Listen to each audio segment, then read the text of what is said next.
It was an important day in the yard. Everyone was busy and excited, making notes and taking photographs. A special visitor had arrived and was now the center of attention. "Who is that?" whispered Thomas to Duck. "That," said Duck proudly, "is a celebrity."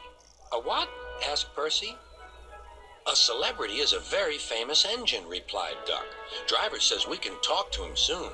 "Oh," said Thomas, "he's probably too famous to even notice us." Just then Gordon arrived. "Puh," said Gordon. "Who cares? A lot of fuss about nothing if you ask me." And he steamed away.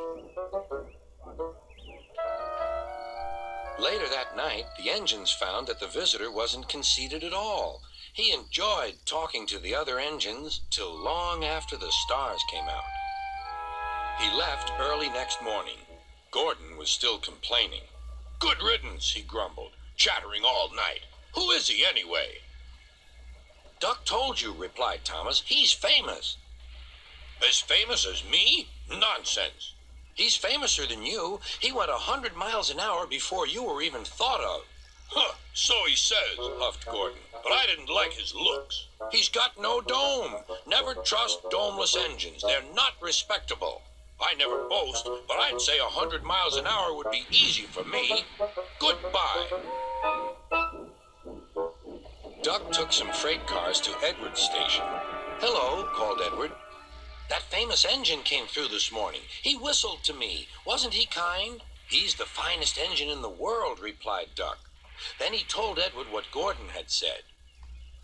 "Take no notice," soothed Edward. "He's just jealous. He thinks no engine should be famous but him.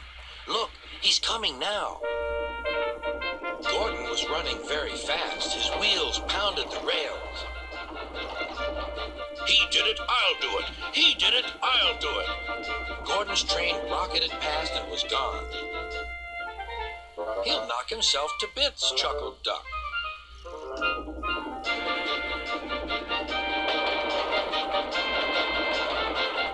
Gordon's driver eased him off. "Steady, Gordon. We aren't running a race." "We are then," said Gordon, but he said it to himself. Suddenly, Gordon began to feel a little strange. "The top of my boiler seems funny," he thought. "It feels as if something is loose. I'd better go slower." But it was too late. On the viaduct, they met the wind. It was a teasing wind which blew suddenly in hard puffs. Gordon thought it wanted to push him off the bridge. "No, you don't," he said firmly. But the wind had other ideas. It curled round his boiler, crept under his loose dome, and lifted it off and away into the valley below. Gordon was most uncomfortable. The cold wind was whistling through the hole where his dome should be, and he felt silly without it. At the big station, the freight cars laughed at him. Gordon tried to wheesh them away, but they crowded round no matter what he did. On the way back to the shed, he wanted his driver to stop and fetch his dome. "We'll never find it now," said the driver. "You'll have to go to the works for a new one." Gordon was very cross.